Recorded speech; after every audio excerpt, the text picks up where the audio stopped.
జేసీ రావు uncle గారి పేరు మొట్టమొదటిసారి 1996వ సంవత్సరము కావలి కాన్వకేషన్లో మొదటిసారి విన్నా. 1996వ సంవత్సరం మే 30 హెబ్రోను ఆల్ ఇండియా యూత్ క్యాంప్లో నేను ఇక్కడే తిరిగి జన్మించాను. తర్వాత దీనికి కొన్ని మాసాల తర్వాతనే కావలి కాన్వకేషన్ జరిగింది. అక్కడ కూడా వెళ్ళవలసి ఉండే, అయితే నాతో పాటు ఉన్న మా బ్రదర్ ఇన్ లా వాళ్ళు మాత్రం వెళ్ళారు. అప్పుడు చెప్పారు, జేసీ రావు అనే ఒక తెలుగు దేవుని సేవకుడు అద్భుతంగా వాక్యం చెప్పాడు, తర్వాత పాటలు కూడా పాడారని చెబితే పాటలు ఏంటివి అని అడిగినప్పుడు చెప్పారు. తర్వాత అదే పాటలు ఏల్బేతేలు విల్లివాక్కం వారు, మీకు తెలుసు, పరమానంద కుమార్ బ్రదర్ ప్రకాష్ వారి అన్నగారు తెలుగులో అద్భుతంగా ఆ పాటలను తెలుగు ప్రజలకి చేరువ చేసినటువంటి పాటలు అవి. అప్పటికీ రచయిత తెలియదు, అంటే ఆ పాటలు ఆయనే రాశారన్నది. తర్వాత 1996 తర్వాత వ్యక్తిగతంగా అంకుల్ గారిని కలుసుకునే అవకాశము నాకు 10 సంవత్సరాలు పట్టింది. 2006లో జోసెఫ్ కుర్విన్ అంకుల్ గారిని, అదేవిధంగా జేసీ రావు అంకుల్ గారిని ఇద్దరిని హెబ్రోను దైవ సేవకులుగా నియమించారు. కనుక నియమించిన సంవత్సరము మరి ఆయన దాదాపుగా 1 సంవత్సరం తర్వాత మా మ్యారేజ్ 2007వ సంవత్సరం అయింది. 2007వ సంవత్సరంలో మ్యారేజ్ అయితే కడపలో కురియన్ గారు, కేఎం శాంసన్ గారు చేశారు. మ్యారేజ్ రిసెప్షను జేసీ రావు అంకులే వాక్యం చెప్పాలి. అయితే తనకున్న డేట్స్ అందుబాటులో లేని కన్నా చాలా చింతించాడు. అయ్యో, నేను మీ మ్యారేజ్ రిసెప్షన్లో వాక్యం ఇవ్వాల్సి ఉండే, ఈ స్కెడ్యూల్ని బట్టి చెప్పలేకపోతున్నానని చెప్పాడు. తర్వాత 2007వ సంవత్సరం ఆ విధంగా మిస్ అయింది. 2009లో మళ్ళీ ఇంటరాక్షన్, అంటే పర్సనల్గా, ఎందుకంటే ఇక్కడే స్థానిక సంఘ దేవుని సేవకుడు కనుక చాలా వరకు మరి కలవడము, మాట్లాడడం అంతవరకే పరిచయం ఉండే. తర్వాత 2009వ సంవత్సరంలో మొదటిసారి పరిచర్యకి, అంటే 2007 సంవత్సరంతో పరిచర్య పంపించారు. 2009వ సంవత్సరము మరి జాన్ విక్టర్న ఫోన్ చేశారు, గుడ్ ఫ్రైడే ఈస్టర్ సందర్భం అది, నీకు గుంటూరు సియోను ప్రార్థన మందిరము 3 రోజులు మీరు పరిచయం రాశారు, మీరు వెళ్ళి చేసుకురావాలన్నాడు. జేసీ రావు అంకుల్ పిలిపించాడు హెబ్రోన్ ఆఫీస్కి. తెలుగు వాళ్ళ మధ్య ఎంతకాలం అయ్యా తెలుగు స్పీకర్స్ బోధ చేసేది, నువ్వు పూణేకెళ్ళు, గుంటూరు సియోను క్యాన్సిల్ చేసామన్నాడు. అక్కడేమో తెలుగు నుంచి హిందీ, తెలుగు నుంచి మరాఠీలో తర్జుమా. తెలుగు వాక్యం చెప్పడమే అరగంటకే సరిపోదు, తెలుగు నుంచి మరాఠీ, తెలుగు నుంచి హిందీ అంటే ఇంకెంత సమయం పడుతుందని మొట్టమొదటిసారి 2009లో ఆయన వ్యక్తిగతంగా పిలిచి ఈ మినిస్ట్రీ గుంటూరుని క్యాన్సిల్ చేసి మొదటిసారి అక్కడికి పంపించాడు. తర్వాత 2022వ సంవత్సరం, అంటే గ్యాప్ వచ్చింది చాలా వరకు, 2022వ సంవత్సరము హెబ్రోన్ ఆఫీస్ నుంచి ఫోన్ చేయించి నన్ను పిలిపించారు. ఇప్పుడున్న ఆఫీస్కి ఆపోజిట్లో అంకుల్కు బస్సు ఏర్పాటు చేశారు. పిలిపించిన తర్వాత అంకుల్ నన్ను పిలవడం ఏముంది అని నేను ఒక విధంగా భయంగా వెళ్ళాను. లోపలికి ఆహ్వానించిన తర్వాత తలుపులు ఏమని చెప్పి సేవకులందరినీ పంపించేశాడు. ట్రైనింగ్ ఆశ్రమ్స్ ఎవరు లేరు. 45 నిమిషాలు కూర్చోబెట్టాడు, చాలా విషయాలు చెప్పాడు. మొదటి ప్రశ్న, నీవు హెబ్రోన్తో కలిసి ఎందుకు పరిచర్య చేయడం లేదు, గల కారణాలు తెలుసుకోవచ్చా అన్నాడు ఆయన. చాలా విషయాలు అయిపోయిన తర్వాత ఆయనలో భక్సింగ్ గారి మూల సిద్ధాంతాలు ఏవైతే ఉన్నాయో, ఆయన నరనరాన జీర్ణించుకున్న దేవుని సేవకుడని చెప్పకనే చెప్పవచ్చు. ఎంత నీవు వాక్యోపదేశకుడవైనా సంఘము ద్వారానే నీవు పరిచర్యకి వెళ్ళాలన్నది ఆయన వర్షన్. ఎంత టాలెంట్ ఉన్నా, ఎంత మల్టీ టాలెంట్ ఉన్నా, ఇది నువ్వు అనుసరించవలసిన విధానం అని చెప్పాడు. తర్వాత లాస్ట్లో ప్రార్థన చేసి, నువ్వు ఢిల్లీ కాన్వకేషన్కి రెడీగా ఉండు, నేను ఇన్వైట్ చేస్తానని చెప్పి తర్వాత వెళ్ళిపోయారు. తర్వాత ఫోన్లో కాన్వర్జేషను, తర్వాత కొంతకాలము గ్యాప్ రావడం ఇదంతా జరిగింది. కనుక ఇవి పర్సనల్గా అంకులతో, తర్వాత మెడికల్ రిలేటెడ్ ఏదైనా ఉన్నా మాట్లాడడము, ఇవి జరుగుతూ వచ్చాయి. కనుక జేసీ రావు అంకుల్ యొక్క జీవితం అంతటిని మనం చూస్తే ఆయన జీవితంలో నుంచి కొన్ని ప్రాముఖ్యమైన విషయాలు నేను మీకు జ్ఞాపం చేసి నేను ముగించే ప్రయత్నం చేస్తాను. మొట్టమొదటి తలంపు, నాకు తెలిసి ఇక్కడ కూర్చున్న వారిలో 72 సంవత్సరాల విశ్వాసం ఎవరైనా ఉన్నారు అంటే అది కేవలం జేసీ రావు గారే ఉంటారు. 72 సంవత్సరాల వయసున్న వృద్ధులు ఉన్నారు, కానీ 72 సంవత్సరాల విశ్వాస జీవితం ఉన్న విశ్వాసి ఆయన మనకు కనిపిస్తారు. 13వ ఏట మొట్టమొదటిసారి యేసుక్రీస్తు ప్రభువారిని స్వంత రక్షకునిగా అంగీకరించాడు. నిజంగా వాక్యం కొరకైన తృష్ణ, దప్పిక, ఆకలి ఆయనలోకి మనకు కనిపిస్తుంది. మీరు Jayachandra brother DMR labs Beulah Moses అన్న దేవుని సేవకుడు ఉన్నప్పుడు స్పెషల్ మీటింగ్స్లో 2 సెషన్స్ ఎక్స్క్లూసివ్గా ఆయన తన వ్యక్తిగత సాక్ష్యాన్ని పంచుకున్నాడు. కనుక మీరు చూడండి 2023 నుంచి చనిపోయేంత వరకు చాలా తరచుగా వెళ్ళే ప్రతి ప్రదేశంలో కూడా తన వ్యక్తిగత సాక్ష్యాన్ని షేర్ చేసుకున్నాడు. ఏ ప్రాంతమైనా మీరు చూడండి, అది బేతెల నంద్యాల కావచ్చు, విజయవాడ బేతెలు కావచ్చు, డిఎంఆర్ ల్యాబ్స్ కావచ్చు, ఏ ప్రాంతంలోనైనా తను చెప్పకుండా వ్యక్తిగతంగా ముగించినట్టుగా మనకు కనిపించదు.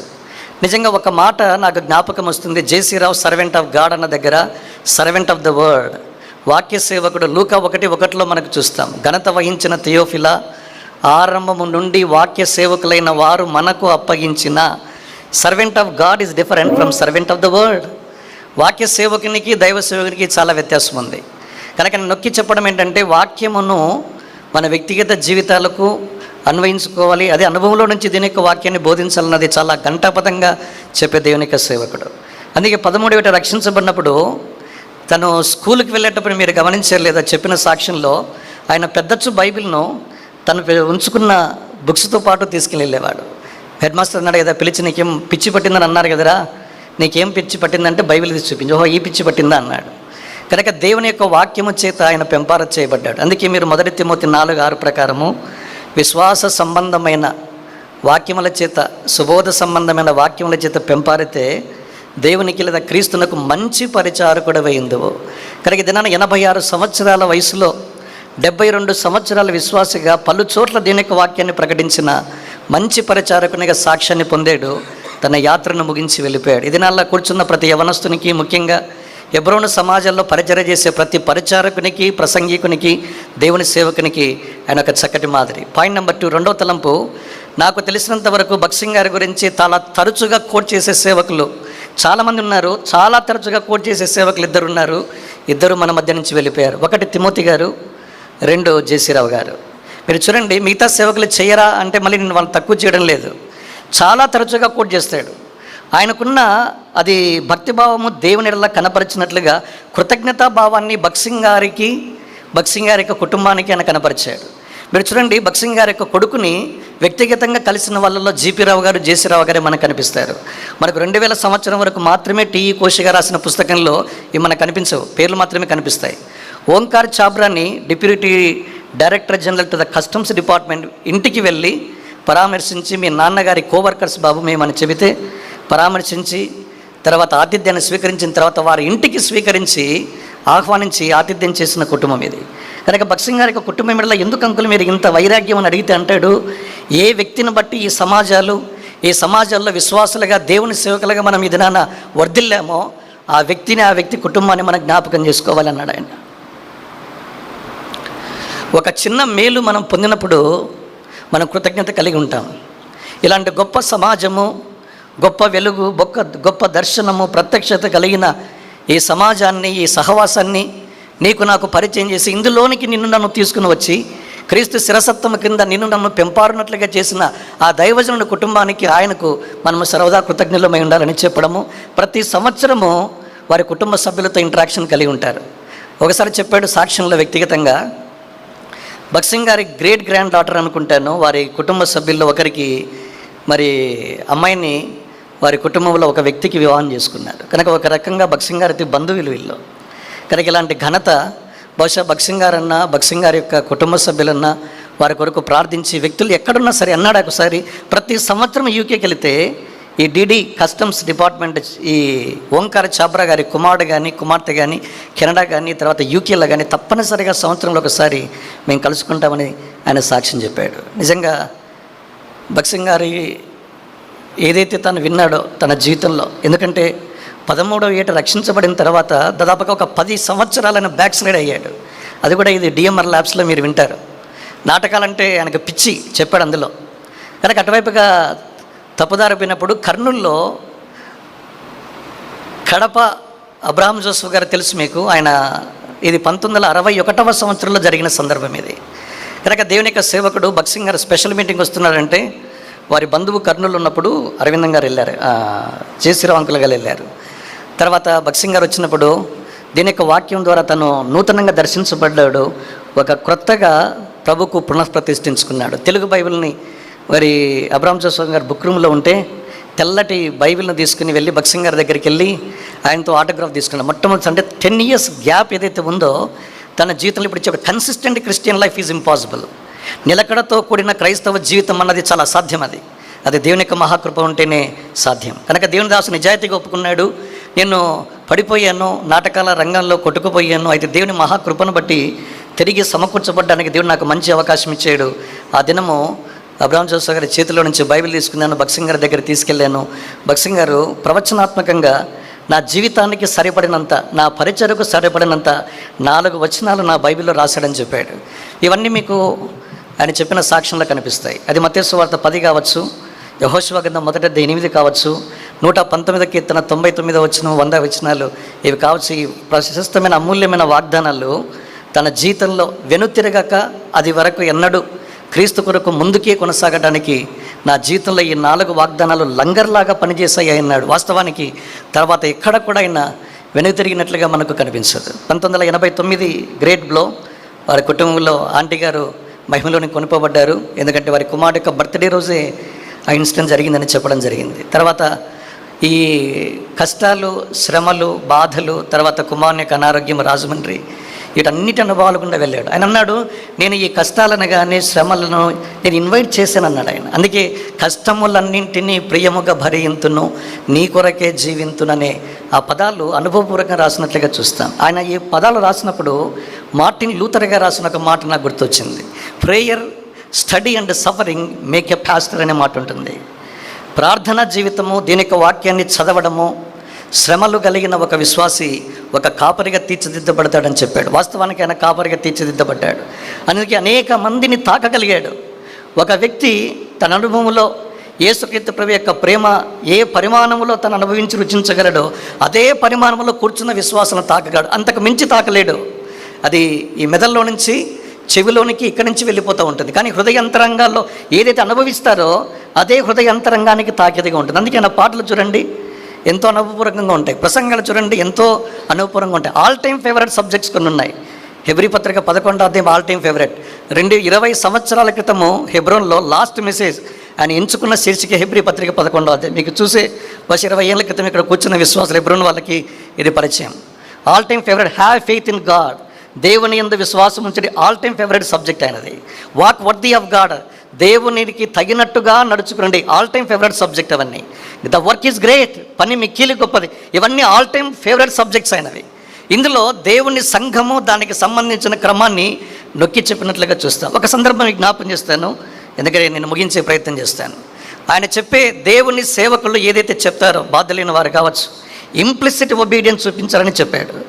13 ఏట రక్షించబడ్డాడు. ఆయనకి ఫుట్బాల్ అంటే పిచ్చి, ఎందుకంటే ప్రీతి అనే మాటకి జయచంద్ర గారే తర్జుమా చేశాడు, పిచ్చి అని చెప్పయ్యా అన్నాడు. అందుకే స్కూల్కి వెళ్ళేటప్పుడు కూడా బేర్ ఫుట్తో రాళ్ళను కొట్టేవాడంత, అంటే అంతగా కాళ్ళు కూడా గాయపరచబడ్డాయి.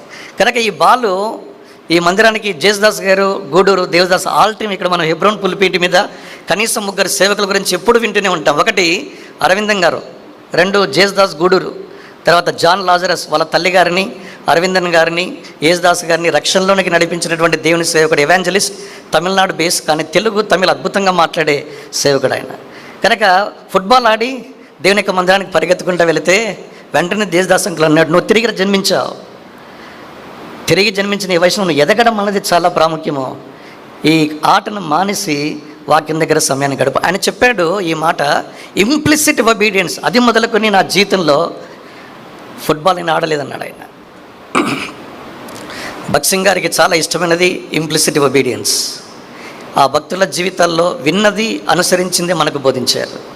కనుక దేవుని సేవకులు బాధ్యులైన వారి సంఘాలు చెబితే వినండి, అది గొప్ప ఆశీర్వాదాన్ని మీకు తీసుకుని వస్తుందని చెప్పాడు. కనుక ఇలాంటి దేవుని సేవకులు మన మధ్య నుంచి వెళ్ళిపోవడము బహుశా కుటుంబానికి కాదు, సార్వత్రిక సంఘానికి తీరంలో. ఇది దేవుడు ఏ నాయకుని ద్వారా దేవుడు పూడ్చలేడు. ఎందుకంటే నాయకులు వస్తారు, పరిచర్య చేస్తారు, వెళ్ళిపోతారు. అయితే సేవకులను దేవుడు సమాధి చేస్తాడు, దేవుని యొక్క పరిచర్యను కొనసాగించేవాడిగా ఉంటాడు. అందుకే భక్సింగ్ గారు చనిపోయిన తర్వాత ఒక స్లోగన్ బయలుదేరింది, we are not leader centred believers but lords. నాయకుడిని కేంద్రంగా కలిగి ఉండే పరిచర్య కాదు ఇది, ఒక ప్రభువుని కేంద్రంగా కలిగి ఉండే పరిచర్య. హెబ్రోన్ సమాజాల గురించి చాలామంది అన్నారు, భక్సింగ్ గారు పోయిన తర్వాత ఈ సమాజాలు కుప్పకూలిపోతాయని ఇప్పుడు 26 ఏళ్ళు ఏకబిగన నడుస్తూనే ఉన్నాయి. 2000 సంవత్సరానికి 10,000 స్థానిక సంఘాలు ఉంటే 2026 స్టాటిస్టిక్స్ మీరు చూస్తే more than 35,000 local assemblies under Hebron umbrella. Hebron అనే ఈ గొడుగు కింద 35,000 పైచులకు స్థానిక సంఘాలు ఉండడం విశేషం. కారణం ఏంటంటే నాయకున్నే కేంద్రంగా కలిగి ఉండే పరిచర్య కాదు ఇది. దేవునినే కేంద్రంగా, ప్రభువునే కేంద్రంగా కలిగి ఉన్న పరిచర్య. అందుకే నిరాటంకంగా కొనసాగించబడుతూనే ఉంది. ఒక డీకన్ చెప్పాడు ఈ మాట నాతో, బి శామ్యూల్ గారు. ఏమన్నాడో తెలుసా అండి? మీరు ఇది నా హెబ్రోన్లో జరుగుతున్న ఇష్యూస్ ఏవైతే ఉన్నాయో మీరు మాట్లాడుతున్నారు, హెబ్రోన్లో ఉన్న మట్టి, కాళ్ళ కంటే మట్టి, the dust inside Hebron is gold out side అన్నాడు ఆయన. హెబ్రోన్లో మన కాళ్ళ కంటుకునే మట్టి బయటి ప్రపంచంలో అది బంగారు అన్నాడు ఆయన. ఇది వాస్తవం.